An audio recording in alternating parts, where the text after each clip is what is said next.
우리 성도님들은 돈에 대해서 어떤 생각을 가지고 계십니까? 돈. 어떤 분은 크리스천은 돈을 가까이 하면 안 된다 이렇게 말씀하시는 분도 계시고, 또 어떤 분은 가까이 해도 된다 이렇게 말씀하시는 분들도 계시죠. 그렇다면 우리는 돈을 가까이 해야 합니까? 아니면 멀리 해야 합니까? 꼭 우리가 크리스천 아니라도 우리 한국 사람들은 돈에 대해서 너무 이렇게 직설적인 표현, 직접적으로 얘기하는 것을 그렇게 좋아하지는 않죠.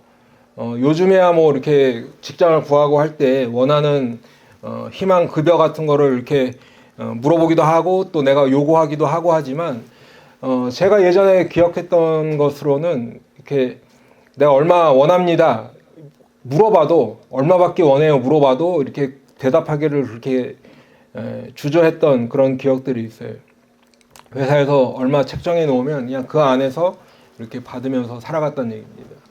근데 하다 보면 뭔가 좀 부족함을 느낄 때가 있죠. 조금 돈을 더 주는 애들도 있고, 그러면 또 슬그머니 직장을 옮기기도 합니다. 그런데 그럴 때라도 나 돈 때문에 옮겼어 이렇게 하는 사람 별로 없었어요. 내 꿈을 위해서, 아니면 내가 어떤 발전 가능성, 미래를 보고서 옮겼다 뭐 이런 식으로 애둘러서 표현을 했던 그런 기억들이 있습니다. 아마도 그것은 우리나라 사람들의 그 어떤 특유의 체면 문화라고 할까? 그런 것 때문에 돈 얘기를 직접적으로 하는 것은 그다지 이렇게 좋게 보지 않았다. 그렇기 때문에 다 그것들을 꺼렸다 하는 것입니다. 돈을 따라다닌다던가 아니면 돈을 밝힌다 이런 것들은 상대적으로 좀 낮은 평가를 받았어요. 고차원적이라기 하기보다는 좀 뭔가 너무 본능적으로만 살아가는 그런 사람의 취급을 받았다는 거죠. 그렇기 때문에, 그런데 이제 이렇게 보니까 우리나라만 꼭 그렇게 돈에 대해서 부정적이거나 뭔가 좀 꺼려하거나 이런 평가를 있었던 건 아닌 것 같아요. 왜냐하면 우리나라에 그 돈에 대한 대표적인 인물이 놀부가 있다면, 서양에는 스크루지 영감이라는 캐릭터가 있잖아요. 그죠? 스크루지 영감. 그러니까 이게 동양이든 서양이든 어떤 돈에 대해서 인색하게 하고 또 막 너무 돈을 너무 이렇게 구두쇠처럼 하고 막 이렇게 혼자만 움켜쥐고 하는 그러한 것들에 대한 부정적인 시각이 있다는 것은 알 수 있어요. 동양이든 서양이든. 근데 그래서 그런지 몰라도 세상 사람들도 이렇게 드러내놓고 말하기 꺼려하는 돈 문제를, 돈 얘기를 크리스천들이 한다? 더군다나 오늘처럼 이렇게 아예 제목부터 돈과 돈 그리고 크리스천 이렇게 설교 제목으로 한다? 뭔가 거부감이 든단 말이에요. 크리스찬이 돈을 가까이 하고 따라다닌다거나 아니면 뭐 크리스찬이 항상 만나면 돈 얘기만 한다든가 무슨 돈에 인색하다 뭐 이런 여러 가지 돈과 관련된 이슈들이 떠오를 때 사람들에게 환영받지 못한다는 거죠. 세상 사람들 사이에뿐만 아니라 우리가 크리스찬이기 때문에 더 그렇다는 거예요.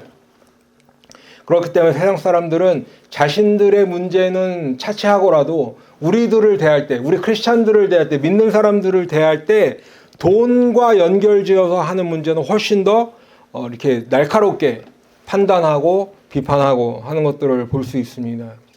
그렇기 때문에 우리가 흔히 교회가 세속화되었다라고 이렇게 각성하자고 이런 말을 할 때도 보면 가장 첫 번째 나오는 이슈가 뭐예요? 돈 문제예요. 돈 문제. 예. 그러면 우리가 먼저 알아야 될 것은, 이렇게 이제 세상 사람들이 인식하고 있는, 돈에 대해 인식하고 있는 것은 그렇다 치고, 그러면 과연 성경은 돈에 대해서 뭐라고 말씀하는가? 그걸 알아야겠죠. 성경도 돈에 대해서 우리가 다 잘 인식하지 못해서 성경은 굉장히 많은 구절에서 돈에 대한 말씀을 우리에게 들려주고 있습니다.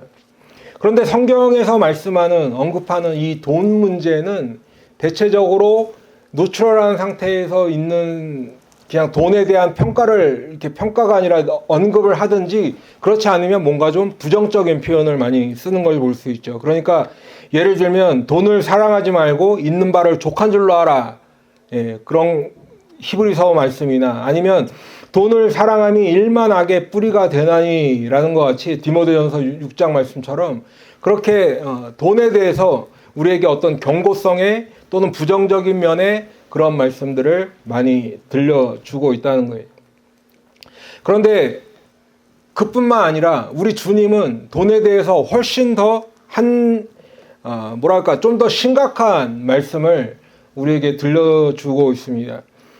우리가 흔히 우상숭배라고 하면 어떤 우상 앞에 가서 절을 한다거나 아니면 뭐 점을 치러 다닌다거나 아니면 뭐 그런 거 아니래도 내가 마음속으로 하나님보다 훨씬 더 의지하는 것 또는 하나님보다 훨씬 더 사랑하는 것 이런 것들을 흔히 우리가 우상을 머릿속에 떠올리고 또 그걸 우상숭배라고 하는데 그런데 예수님은 사람들이 하나님을 섬기듯이 돈을 섬긴다라고 경고하고 있는 말씀을 볼 수 있는 거죠. 마태복음 6장 24절에 보시면 한 사람이 두 주인을 섬기지 못할 것이라고 말씀하시면서 너희가 하나님과 재물을 겸하여 섬기지 못하느니라 말씀하셨어요. 지금 이 한 절의 말씀 안에서 예수님이 섬긴다라는 표현을 두 번이나 쓰시면서 말씀하시는데 사람들이 단지 돈을 사랑하거나 뭐 아니면 돈을 쫓는다거나 아니면 돈을 더 뭐 욕심을 낸다 이 정도 수준의 그 정도 차원의 말씀을 하시는 것이 아니라 사람들이 돈을 대하는 태도가 하나님을 섬기듯이 돈을 섬김의 대상으로 여긴다 하는 것을 심각하게 지적하고 계신 것이지요. 여러분 이렇게 지금 말씀을 쭉 드렸지만 성경은 어쨌든 돈에 대해서 많은 부분 언급을 하고 있는데 그것에 대한 긍정적인 내용보다는 부정적이고 이렇게 어떤 경고성의 말씀이 훨씬 많은 것을 알 수 있습니다. 여러분 그렇다면 우리 믿는 사람들은 돈에 대해서 어떤 자세를 취해야 될까? 성경에서 이렇게 부정적으로 말씀하고 있으니 그냥 돈을 멀리하면 될까? 돈에 욕심만 내지 않으면 될까? 오늘 이 본문 말씀을 통해서 우리는 단순히 돈을 가까이 할지 아니면 멀리 할지 아니면 돈을 가까이는 하지만 사랑하지 않거나 섬기지만 않으면 되는지 그런 것들을 말씀을 나누길 원하는데 그래서 이게 맞냐 저게 맞냐 이런 말씀을 드리려는 것이 아니라 우리가 돈에 대해서 좀 더 근본적인 문제를 한번 나누기를 원합니다. 사랑하는 성도 여러분, 우리 기독교 교리 가운데 가장 특별하고 특징적인 교리가 하나 있습니다. 그건 뭐냐면 그것은 바로 하나님께서 인간의 몸을 입고 이 땅에 오셨다라고 하는 성육신의 교리예요. 하나님께서 단지 그냥 우리와 함께 하실 거야. 우리 마음에 어떤 위로를 주실 거야. 아니면 그분의 가르침이나 어떤 계명을 그냥 정신을 계승하고 무슨 그 뜻을 우리가 그냥 이렇게 본받고 하는 그 정도 차원의 성육신이 아니라 하나님이 우리 이 땅에 인간의 몸을 입고 오셨다라는 성육신의 교리는 하나님이 친히 인간이 되셔서 인간의 몸을 입고 이 땅에 오셨다라는 거예요. 현실적으로 우리가 만질 수 있고 그분의 음성을 들을 수 있고 눈으로 볼 수 있고 함께 이렇게 교제를 나눌 수 있다라는 거죠. 그런데 오늘 본문에 보면 놀랍게도 이 기독교의 아주 핵심적이면서도 아주 특별한 교리인 이 성육신의 교리를 설명하는데 돈을 비유해서 설명하고 있다는 거예요. 돈에 대해서 부정적인 묘사가 많은 성경이지만 그 주님께서 이 땅에 오신 그 성육신의 교리를 설명하는데 돈에 비유해서 말씀하고 있다는 것입니다. 여러분 오늘 본문 9절을 다시 보시면 우리 주 예수 그리스도의 은혜를 너희가 알거니와 부요하신 이로써 너희를 위하여 가난하게 되심은 그의 가난함으로 말미암아 너희를 부요하게 하려 하심이라. 여러분 지금 주님이 부자신데 가난하게 되셨대요. 왜 가난하게 되셨냐면 그분이 가난하게 되심으로 우리를 부자로 만들어 주시겠다는 거예요. 이게 무슨 고상한 의미가 있는 게 아니라 그냥 말 그대로 돈 많은 부자를 나타내는 부요함이고 돈이 없는 요즘식으로 치면 완전히 홈레스처럼 그냥 어느 정도 가난한 정도가 아니라 완전 밖에서 집도 없이 아무것도 없이 그냥 그렇게 사는 가난을 이야기하는 거예요. 그러니까 이 부요나 가난함은 돈과 직접적으로 연결이 되어 있는 단어인데 그것을 통하여서 우리 주님의 성육신을 설명하고 있다는 거죠. 그런데 빌립보서 2장 6절 이하의 말씀에 보시면 이 부분을 뭔가 좀 신학적으로 고상하게 이렇게 좀 점잖게 말씀하는 것을 볼 수 있어요. 빌립보서 2장 6절부터 8절 말씀을 읽어드리면 그는 근본 하나님의 본체시나 하나님과 동등됨을 취할 것으로 여기지 아니하시고 오히려 자기를 비워 종의 형체를 가지사 사람들과 같이 되셨고 사람의 모양으로 나타나사 자기를 낮추시고 죽기까지 복종하셨으니 곧 십자가에 죽으심이라. 지금 빌립보서는 하나님의 본체이시면서 하나님과 동등됨을 취할 것을 여기실 만한 예수님이 그것을 다 버리시고 하늘 영광을 버리고 자기를 비워서 종의 형체를 가지셨고 그래서 사람처럼 되셨다. 사람의 모양으로 나타나셨다. 그것이 자기를 낮추신 것이고 죽기까지 복종하셨다는 거예요. 그것을 오늘 본문에서 뭐라고 했다고요? 부요하신 분이 가난하게 되셨다고 표현한 거예요. 다시 9절 말씀을 한번 생각해 보시면 예를 들어서 지금 빌립보서 말씀처럼 창조주가 이 세상 만물을 지으신 창조주가 그 지음받은 피조물처럼 되셨다라거나 아니면 하나님이 전능하신 하나님이 유한한 인간이 되셨다라고 이렇게 직설적으로 표현할 수 있음에도 불구하고 그렇게 하지 않으셨다는 거예요. 오히려 부요나 가난이라는 말을 반복적으로 사용함으로 인해서 그렇게 그 성육신의 교리를 지금 우리에게 설명하고 있다는 거예요. 여러분 왜 그랬을까요? 뭔가 고상하고 신학적이고 좀 거룩해 보이고 뭔가 교회 안에서 사용하는 단어 같은 그러한 단어들이 있음에도 불구하고 왜 직접적인 돈과 연결되는 그러한 단어들을 사용했을까? 빌립보서 같은 데서는 그렇게 설명을 했잖아요. 이유는 고린도 사람들에게 가장 와닿는 비유이기 때문에 그런 거예요. 지금 고린도 교인들에게 가장 잘 알아들을 수 있는 표현, 비유, 그 말이기 때문에 그렇습니다. 여러분 이 당시 고린도는 대륙을 잇는 무역의 중심지였어요. 제가 처음에도 설명을 드렸던 기억이 있는데 고린도는 항구 도시지만 한쪽만 항구가 아니라 양쪽이 항구로 되어 있는 거예요. 북쪽에서 오는 배들은 북쪽으로 접안을 하고 그 다음에 남쪽에서 오는 배들은 남쪽으로 배를 대는 그런 상황이었어요. 그러니까 이 대륙에서 저 대륙으로 가려면 고린도를 통과하는 게 제일 빨라요. 또 반대로 이쪽에서 저쪽으로 올라갈 때도 고린도를 통해 가야 돼요. 그러니까 그곳은 자연히 사람들이 몰려들게 되겠죠. 근데 북쪽에서 들어온 배가 남쪽으로 넘어가려면 그게 그냥 그때는만 해도 지금은 지도에서도 보면 거기에 운하가 뚫려서 배가 그 물길을 타고 가지만 예전에는 배를 들어 올렸어요. 그래서 밑에 이렇게 통나무 같은 걸 굴려서 배를 옮겼단 말이에요. 그러면 거기에 많은 인부들도 있고 또 시간도 걸리고 하니까 그 배를 타고 온 사람들이 거기 며칠 머무는 거예요. 배가 움직일 동안 여관에서 자기도 해야겠죠. 식당 가서 뭘 사 먹기도 해야겠죠. 거기에 사람들이 모이고 돈이 모일 수밖에 없는 거예요. 물질적으로 풍요한 도시였어요. 그렇기 때문에 거기에 있는 사람들의 관심은 뭐냐면 온통 돈인, 재물 이런 거에 관심이 많았던 거예요. 그런데 세상 사람들만 그렇게 하지 않았고 고린도에 살고 있는 고린도교회 성도들도 그러한 어떤 사상, 그러한 인식들이 몸에 배 있었겠죠. 요즘식으로 표현하면 물질 만능주의나 아니면 번영신학 이런 것들이 만연하게 퍼져 있었다는 거예요. 고린도 도시뿐만 아니라 교회 안에도요. 여기서 지금 부요라고 하면 자유인이나 그 노예들을 부리는 주인을 의미했어요. 그러니까 그게 권력을 뜻하겠죠. 가난은 조금 전에 말씀드렸지 홈레스 같이 아주 가난한 사람 또는 노예, 억압받는 그러한 것을 떠올릴 수밖에 없었습니다. 그렇기 때문에 이런 어떤 고차원적인 그런 신학적인 용어를 사용하는 것보다 고린도 교인들에게는 바로 확실하게 와닿는 그러한 비유로 말씀을 전하고 있다라는 거예요. 여러분 이걸 통해서 우리가 뭘 할 수 있어요?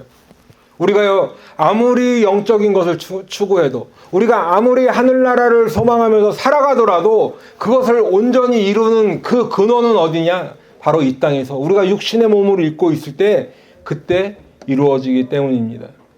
영적인 것이 우리의 삶과 아예 동떨어져서 우리는 그냥 거룩한 하나님 예수님을 믿는 사람들이니까 거룩한 삶만 사고 이 땅에서는 동떨어진 그러한 삶을 사는 것이 아니라 우리 육신의 삶 가운데서 영적인 것을 영위하며 그렇게 우리가 바라보며 살아가야 한다는 의미예요. 여러분, 흔히 우리가 성과 속을 분리하길 원해요. 교회 와서는 거룩하게 하고 뭔가 착하게 뭔가 더 하나님을 찾는 것처럼 하지만 교회 문을 바깥으로 나가게 되면 바로 세상과 어울려서 지내는 것이 우리 지금 현 시대의 우리들의 마음이라는 거죠. 그런데 그렇게 성과 속, 거룩한 것과 이 세상을 분리하는 것이 아니라 우리의 삶이 세상에 살고 있을 때 예수님을 통해 거룩한 하나님의 나라를 이루는 영적인 거룩한 삶을 이 땅에서부터 살아내야 한다는 의미입니다. 또 한 가지 이유는 이렇게 성육신과 같이 이런 핵심적인 교리를 말씀하면서 이렇게 돈에 비유한 이유가 하나 또 있는데, 그것은 직접적으로 진짜로 그 돈 문제를 거론하기 위해서 이렇게 표현을 한 것입니다. 여러분, 지금 우리는 본문에 보시면 사도 바울이 고린도 교회가 1년 전부터 준비했던 것이 있다고 그래요. 그게 뭐냐면 바로 마게도냐 교회를 돕기 위해서 헌금을 하고 있었어요. 그래서 그거를 이제 잘 마무리해서 이제 그것을 마게도냐 교회로 보내기 위해서 어떤 독려하고 이렇게 격려하는 그런 목적이 있었습니다. 마게도냐는 고린도보다 약간 위에 있는 그 교회인데 지금 그 교회에 어떤 어려움이 있었어요. 그 이유는 정확하게 나와 있지 않기 때문에 우리가 알 수는 없지만 어쨌든 형편이 어려워진 교회를 돕기 위해서입니다. 그런데 마게도냐 교회를 돕는다는 것이 단지 지금 고린도 교회가 돈이 많고 부자 교회이기 때문에 돕는 것이 아니라 주님의 마음으로 그 마게도냐 교인들을 생각하면서 도와야 한다는 의미예요. 여러분, 그렇기 때문에 우리가 교회 안에서 일어나는 모든 활동은 단순히 우리가 어떤 박애정신, 예수 안 믿는 사람들도 남 도와주는 사람 많잖아요. 그죠? 그냥 저 사람 안 됐다. 그런 마음에서 우리가 활동을 하는 것이 아니라 주님의 긍휼한 마음을 담아서 우리가 실행해야 한다는 의미입니다. 여러분, 요한일서 3장 17절에 보시면 누가 이 세상의 재물을 가지고 형제의 궁핍함을 보고도 도와줄 마음을 닫으면 하나님의 사랑이 어찌 그 속에 거하겠느냐라고 말씀하고 있어요. 여러분, 형제의 궁핍함을 도와줄 때 단순히 참 안 됐다, 마음의 위로를 전하는 것, 그것도 중요하지만 그것 못지않게 반드시 따라야 되는 게 있대요. 지금 이 읽어드린 요한일서 3장 17절 말씀에 보면 이 세상의 재물을 가지고 도와줘야 한다는 것이죠. 어떤 사람이 궁핍해요. 돈이 없어요. 수중에. 얼마나 마음이 졸이겠어. 밥은 잘 먹고 다녀. 말하는 것도 중요하지만, 위로해 주는 것도 중요하지만, 중요한 것은 이 세상의 재물을 가지고 실제적으로 도와줘야 한다는 거예요.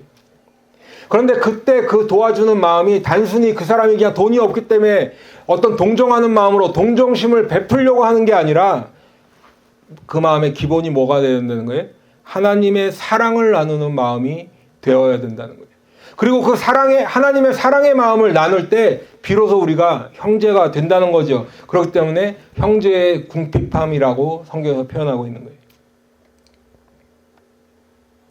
자, 그러면 여러분, 지금 계속해서 오늘 제목에 있는 것처럼 돈 문제에 대해서 쭉 말씀을 드렸는데 한번 좀 정리를 해 보도록 하겠습니다. 여러분, 돈은 꼭 필요한 것이요. 이 땅을 살아가는데 더군다나 현대 사회를 살아갈 때에는 반드시 필요한 거예요. 그런데 돈은 또 한없이 세속적입니다. 세상 사람들도 돈을 좋아하고 돈을 필요로 해요. 세상 사람들은 돈이 가져다 주는 힘을 알기 때문에 돈을 사랑할 뿐만 아니라 그 부를 축적하기 위해서 여러 가지 다양한 방법을 모색합니다. 그리고 그 부를 쌓아놓고 더 쌓고 더 쌓기 위해서 다양한 노력들을 기울이죠. 그리고 요즘은 그것을 권장해요. 투자라고 하고 재테크라고 하고 그것도 그런 여러 가지 방법들도 알려주고 있습니다. 그렇기 때문에 우리가 살고 있는 지금 이 현대 사회는 돈의 위력이 정말 커진 사회예요. 처음에 우리 주님께서 하나님과 돈을 재물을 겸하여 섬기지 못하리라 말씀하셨는데 지금은 어떻게 보면 하나님보다 더 위에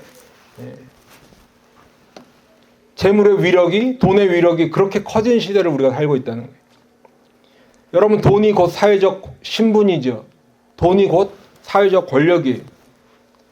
돈이 많으면 양반으로 불리는 시대, 행복의 척도도 돈이 많고 적음으로 따지는 시대를 우리가 살고 있어요. 그런데 이렇게 뭔가 불리고 많이 늘리고 하는 그런 어떤 면에서는 긍정적이라고 할까? 그런 것뿐만 아니라 범죄도 아울러서 일어나요. 돈 때문에. 불로소득에 대한 범죄들 여러 가지가 있어요. 사기, 폭행하고 마약이나 성범죄조차도 돈과 관련되어 있는 경우가 굉장히 많이 있습니다. 더 나아가서는 돈을 얻기 위해서 다른 사람의 돈을 빼앗기 위해서 그 사람의 목숨도 빼앗는 살인도 서슴지 않는 거예요. 우리가 그런 시대를 살고 있는 것입니다. 여러분 성경도 돈에 관해 많이 언급하고 있다고 말씀을 드렸는데 대부분 부정적인 사용을 경고하고 있어요. 그런데 조금 전에도 말씀을 드렸지만 누구든지 현대사회를 살아가는 사람은 돈이 필요하죠. 예전보다 지금 현대사회는 더욱 그렇습니다. 그렇기 때문에 우리는 성경에서 말씀하는 과연 크리스찬은 돈에 대해서 어떤 자세를 가져야 하고 어떻게 올바르게 사용할 수 있는가 이 문제를 잘 알아야 돼요. 반드시 알아야 돼요. 세상 사람들처럼 돈에 대한 그런 자세가 아니라 성경에서 돈에 대해서 우리에게 뭐라고 말씀하시는가 그것을 반드시 알아야 합니다. 왜냐하면요 돈 때문에 시험 드는 사람이 교회 안에 꽤 많이 있습니다. 그렇기 때문에 우리는 돈이라는 주제를 하나님의 말씀 안에서 명확하게 해야 할 필요가 있어요. 우리가 하나님의 말씀 안에서 하나님의 원리를 깨달아야 할 것입니다. 그렇기 때문에 오늘 본문 말씀도 아예 직선적으로 제가 뭐라고 제목을 정할까 고민했는데 그냥 그렇게 하지 말고 직접적인 표현을 써야겠다. 그래서 돈 그리고 크리스천 이라는 제목을 달고 오늘 이 말씀을 좀 나누려고 합니다. 여러분 오늘 본문에 읽었던 8장 9절 전에 보면 이제 8장 2절에 보시면 연보라는 단어를 볼 수 있어요. 다음 주 이제 9장에서도 연보라는 단어가 많이 나오는데 이 연보라는 단어 우리는 지금 예배 시간에 드리는 헌금을 헌금이라고 표현하는데 왜 성경에서는 이것을 헌금이라고 표현하지 않고 연보라고 할까? 그래서 이제 어떤 성경학자 분은 헌금이라는 말의 의미는 하나님께 드린다라는 의미가 강하다. 또 연보라는 말의 의미는 성도를 섬기는 것과 관련이 있기 때문에 하나님께 드리는 것은 헌금이라고 부르고 또 성도를 섬기는 것은 연보라고 부른다. 이렇게 의미의 차이를 말씀하시는 분도 계십니다. 맞는 말씀이죠. 옳은 말씀이에요. 그런데 우리가 지금 현실적으로 예배 시간에 하나님께 드리는 헌금을 따로 하고 성도를 섬기는 연보를 따로 하고 있지는 않잖아요. 그걸 구별하기도 쉽지 않죠. 뭐 이번 주는 헌금을 드리면 다음 주는 연보를 하실 거예요? 아니면 예배 시간에 봉투를 2개 나누어서 그렇게 합니까? 사실 그렇게 하기 쉽지 않아요. 제 말은 그렇게 세밀하게 구분해서 우리가 실생활에서 하기 쉽지 않다는 것입니다. 그렇기 때문에 사실은 결국은 이것이 하나님께 드리는 헌금이 되느냐 성도를 섬기는 연보가 되느냐 하는 문제는 누가 정해야 되는 거예요? 교회가 정해야 돼요. 교회가 헌금을 사용할 때 이것을 어떤 용처에 어떻게 사용할 것이냐를 교회가 잘 정해야 된다는 거예요. 근데 오늘 그러한 문제까지 다 다루면 너무 주제가 방만해져요. 오늘 성경에 있는 이 모든 것을 돈에 관한 것들을 다 다룰 수도 없어요. 짧은 시간이니까 오늘은 좀 더 대략적인 어떤 개요를 중심으로 이렇게 말씀을 나누도록 하겠습니다.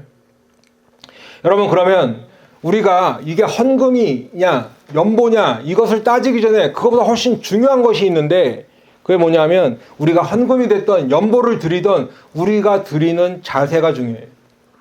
우리가 어떤 자세로 그것을 드리느냐. 그런데 이렇게 우리 크리스찬들이 드리는 자세라는 것은 사실 우리가 돈을 대하는 우리 크리스찬의 자세와도 같은 의미라고 보셔도 될 것입니다. 그렇다면 우리는 이 질문을 할 수 있죠. 어떤 자세로 우리는 드려야 할까? 그것이 헌금이 됐든 연보가 됐든 어떤 자세로 드려야 할까? 먼저 말씀을 드리면 크리스찬이 돈을 대하는 자세는 나를 향해서가 아니라 타인을 향해서가 되어야 하는 것입니다. 돈이 보통 우리가 나를 위해서 돈을 모으고 쓰고 하죠. 그런데 그게 아니라 타인을 향해야 된다는 거예요. 여러분 세상 사람들 나가서 보면 다 돈 벌기 위해서 다녀요. 예. 근데 왜 돈을 벌까요? 세상 사람들이? 세상 사람들뿐만 아니라 우리들도 마찬가지예요. 왜 돈을 벌어요? 왜 돈을 벌어요? 나 자신을 위해서 버는 거잖아요. 예. 내 자신을 위해서 버는 거예요. 간혹 우리 한국 사람 중에 특히 또 그런 분들도 계시네. 나는 가족을 위해서 돈을 번다. 가족을 잘 먹여 살리고 부양하고 그렇게 하기 위해서 돈을 번다. 물론 무슨 말씀인지는 알겠지만 궁극적으로는 사실 그것도 나 자신을 위해서 하는 거예요. 물론 그 돈을 다 나를 위해서 쓴다는 의미가 아니라 다른 사람을 위해 내 가족을 부양하기 위해서 돈을 벌어도 결국은 거기에 나도 포함되기 때문에 나 자신을 위한 것이라 해요. 그렇기 때문에 나 자신을 위해서 돈을 모으고 나 자신을 위해서 돈을 불리는 거예요. 그런데 크리스찬은 궁극적으로 보면 어떤 자세를 취해야 되는가? 다른 사람을 위해서 돈을 벌고 다른 사람을 위해서 돈을 써야 하는 줄로 믿습니다. 여러분 그렇기 때문에 성경은 너희를 위하여 보화를 땅에 쌓아두지 말라고 했죠. 이것이 세상 사람들의 일반적인 인식이에요. 나를 위해서 이 보화를 이 땅에 쌓아두려고 해요. 그런데 우리 주님은 그렇게 하지 말고 오직 하늘의 보화를 쌓아두라 말씀하셨어요. 그런데 그때 하늘에 위해서 쌓아둘 때 누구를 위해서라는 거예요? 나를 위해서예요. 나를 위해서예요. 그것도. 여러분 우리는 하늘의 보화를 쌓아두면 내 돈을 잃는다고 생각해요. 다른 사람을 위해서 돈을 벌고 다른 사람을 위해서 쓰라고 하면 내가 돈을 주는 것처럼 생각해요. 내 돈을 뺏어간다고 생각해요. 그런데 성경은 오늘 보니까 그것이 결국은 나를 위한 일이라고 말씀하고 있어요. 여러분 오늘 이제 읽었던 본문 앞에 8장 1절부터 4절에 보시면 마게도냐 교인들은 아주 가난했대요. 아주 가난했어요. 그런데 넘치는 기쁨을 가지고 풍성한 연보를 넘치도록 했다고 성경은 말씀하고 있어요. 근데 어느 정도로 그렇게 했느냐? 자기 능력을 넘어서서 힘에 지나도록 자원했대요. 그냥 자원한 정도가 아니라 그 성도를 섬기는 일에 참여하게 해달라고 사도들에게 간절히 구했어요. 나도 좀 껴주세요. 나도 좀 그분들 돕게 해주세요. 그런데 그 마음은 바로 하나님께서 주신 은혜를 바탕으로 한 것이라고 성경은 말씀하고 있어요. 그런데 오늘 성경에 보니까 고린도 교인들도 그 은혜를 받았대요. 그래서 조금 전에 읽어드렸던 9절 말씀에 다시 보시면 그 은혜를 주신 주님은 부요한 분이시지만 우리를 위해 가난하게 되셨어요. 그리고 그분이 가난하게 되심으로 우리는 부요하게 되었다고 성경은 말씀하고 있는 것입니다. 여러분 여기서 말씀하는 부요는 1차적으로 영적인 부요를 의미하겠죠. 단어는 그 단어를 썼지만 그 속에 내포되어 있는 의미는 영적인 부요를 의미할 거예요. 영적인 부요라는 게 뭐예요? 결국은 하나님의 영광이에요. 우리 주님이 이 땅에 오실 때 그냥 놀러 오신 게 아니라 하나님의 영광을 버리고 오셨다고 아까 빌립보서 2장에도 말씀했잖아요. 하나님의 영광을 다 버리고 이 땅에 오셨어요. 그리고 그렇게 됨으로 말미암아 우리 인간들을 하나님의 영광, 하늘의 영광이 있는 그 천국으로 인도하시는 우리 주님이심을 꼭 기억하시길 바랍니다. 여러분 또 다른 의미는요. 인색하지 않는 마음이 있는 부요예요. 인색하지 않는 마음이 부요예요. 여러분 이것은 우리들이 돈을 대하는 자세와 직접적으로 연결이 되어 있어요. 인색하지 않은 마음 뭘까요? 타인을 향해서 억지로 하지 않는다는 의미예요. 타인을 향해서 억지로 하지 않는다는 거예요. 긍휼함과 자비를 가지고 다른 사람을 섬기는 마음을 인색하지 않은 마음이라고 성경은 말씀하는 거예요. 여러분, 그러면 제가 이렇게 말씀을 드리면 오늘 듣는 분들 중에 이런 생각을 하시는 분들도 계실 거예요. 목사님, 그러면 크리스찬은 돈 벌어서 다 나눠주고 정작 나는 뭐 먹고 살아요? 얼마 되지도 않는 돈 다 나눠주면 나는 가난하게 살아야 합니까? 아니에요. 그런 말씀을 드리려는 게 아니에요. 여러분, 지금 제가 타인을 위해서 돈을 사용해야 된다고 말씀을 드리는데, 타인을 위해서 돈을 사용해야 된다는 말의 의미가 오늘 본문에 나와 있어요. 오늘 13절, 14절에서 보시면 균등하게 하려 함이다 라는 말씀이 있어요. 13절에도 있고 14절에도 균등하게 하려 함이라. 여러분, 균등하게 한다라는 것은 말 그대로 평평하게 한다는 거예요. 평형을 이룬다는 의미예요. 그러면 이게 무슨 의미일까? 그 안에 내포되어 있는 의미가 진짜 무슨 의미일까? 좀 자세하게 말씀드리면 골고루 나누어서 서로 도움을 주고받는다. 도움을 받게 한다. 그런 의미예요. 그러니까 제가 지금 타인을 위해서 이렇게 돈을 사용해야 된다, 돈을 벌어야 된다는 것은 열심히 돈 벌어서 남들 다 나눠주고 나는 뭐 먹고 살아요 하는 그런 차원에서 말씀을 드리는 것이 아니라 내가 열심히 벌어서 힘든 사람들에게 나눠주고, 그런데 반대로 내가 어려울 때가 있겠죠. 그러면 어떻게 해야 되나요? 이 말씀대로 살아가는 다른 형제가 나를 그렇게 도와줄 거예요. 그렇기 때문에 우리가 주님 안에서 한 형제 자매라고 하는 거예요. 여러분, 그런데 지금 이렇게 말씀드리는 거 너무 이상적이죠? 현실에서 그렇게 살기 쉽지 않아요.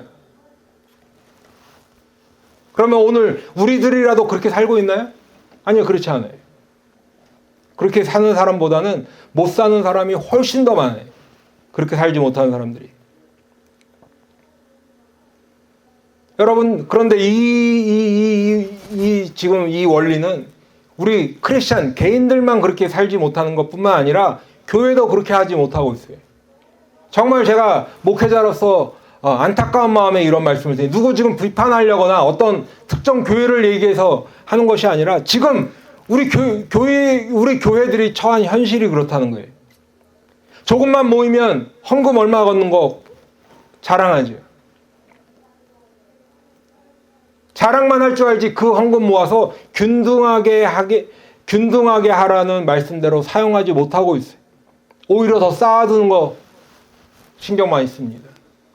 그 돈 때문에 때로는 시험에도 들고 어떤 사람은 낙심도 하고 그것 때문에 교회가 분열도 생겨요. 그게 현실이에요. 교회에 수천 명, 수만 명 모여서 오늘 우리 교회에 헌금 얼마 들어왔다 자랑합니다. 그런데 교회가 그게 자랑이 아니라 부끄러운 일이라는 것을 인식조차 하지 못해요. 오히려 자기의 수치를 드러내놓고 자랑이라고 하고 있어요. 그렇기 때문에 그러한 모습들을 보고 사람들이 지적하죠. 교회가 세속화되었다라고. 그런데 그렇게 지적을 해도 뭐가 잘못인지를 알지를 못해. 땅 사고, 집 짓고, 건물 올리고 여기에 집중해. 여러분, 그렇기 때문에 우리가 교회가 초대교회의 신앙을 회복해야 한다고 할 때 이 돈 문제부터 해결해야 돼요. 우리 크리스찬들이 건강한 믿음을 가지고 이 믿음의 길을 끝까지 걸어가자고 할 때 이 돈 문제부터 해결이 돼야 돼요. 우리가 돈에 대한 인식 자체를 바꾸지 않으면 거기서 벗어날 수가 없어요. 지금 돈이 좋다 나쁘다 가까이 해나 멀리 이런 말씀을 드리려는 게 아니라 돈에 대한 근본적인 생각이 우리 크리스찬 개개인 한 사람 한 사람뿐만 아니라 교회도 변해야 된다는 거예요. 여러분, 오늘 말씀드린 것처럼 나를 위한 돈이 아니라 다른 사람을 위한 돈이 되어야 할 줄로 믿습니다. 땅에 쌓아두는 보화가 아니라 하늘에 쌓아두는 보화가 되어야 할 줄로 믿습니다.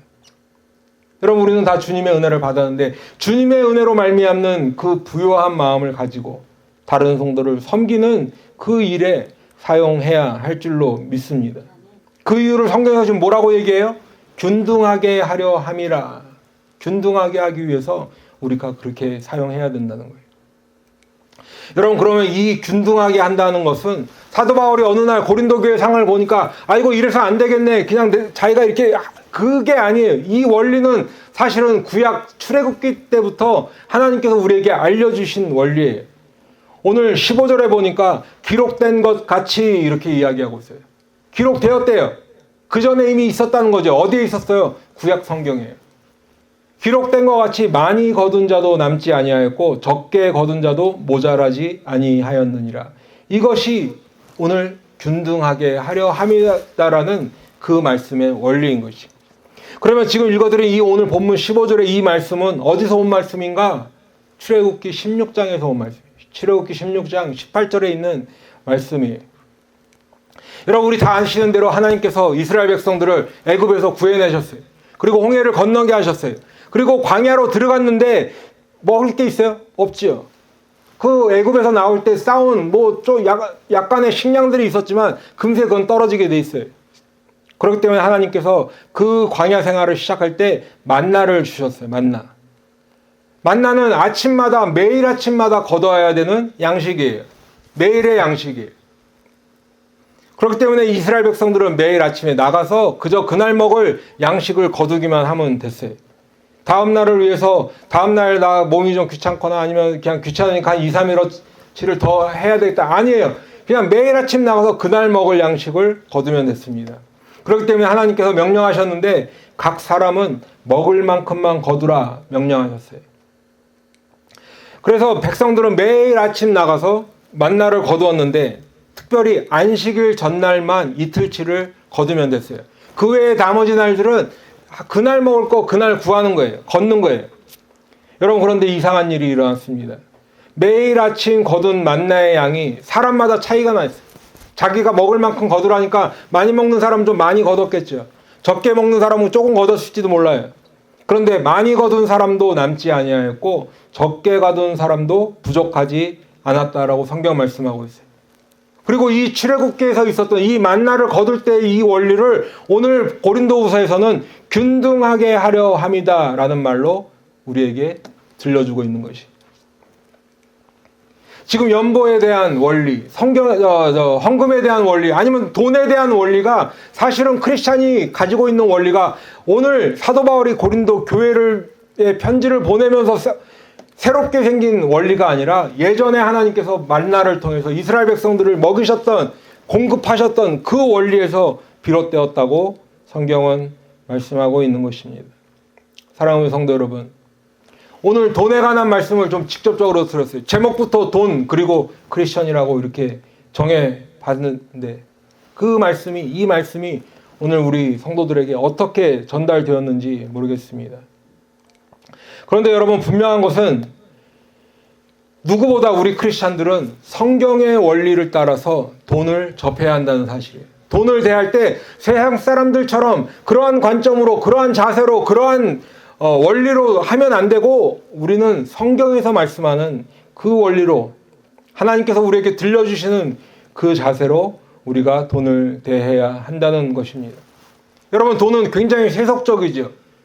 이 세상에 돈 싫어하는 사람 없어요. 그만큼 세상 모든 사람들이 돈을 필요로 하고 좋아하고 그 돈을 따라 살 만큼 세속적인데, 동시에 이 돈은 우리 크리스찬들의 입장에서 보면 우리의 영적 상태를 잘 대변해주는, 나타내주는 바로미터가 되는 것입니다. 왜냐하면 여러분, 돈은 세상에서 필요한 것이기 때문에 세상 사람들만 가지고 그렇게 하는 것이 아니라 우리 크리스찬들도 돈이 필요한데 그것을 어떻게 사용하느냐에 따라, 우리가 어떤 자세를 가지고 있느냐에 따라서 하나님 앞에 영광을 돌릴 수도 있고 때로는 그 영광을 가리기도 하기 때문에 그렇습니다.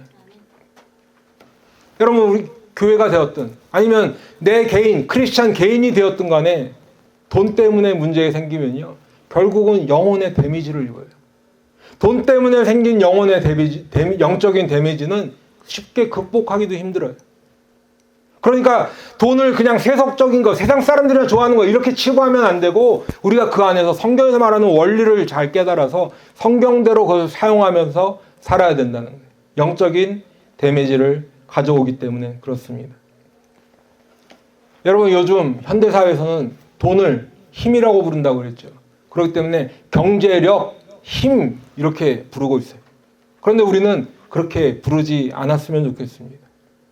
여러분, 우리는 돈에 대해서 하나님께서 나에게 맡겨주신다라는 인식이 있어야 돼요.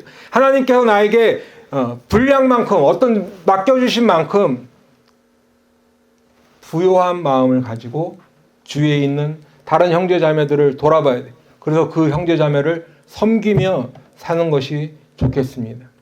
그리고 그 형제 자매를 섬기며 사는 것이 어디서 왔느냐? 단순히 내 박애정신, 그냥 사람들을 불쌍히 여기고 동정심에 하는 것이 아니라 매일 아침 만나를 주셔서 모자라지 않고 균등하게 하시는 하나님의 원리이심을 꼭 깨달으시길 축복합니다.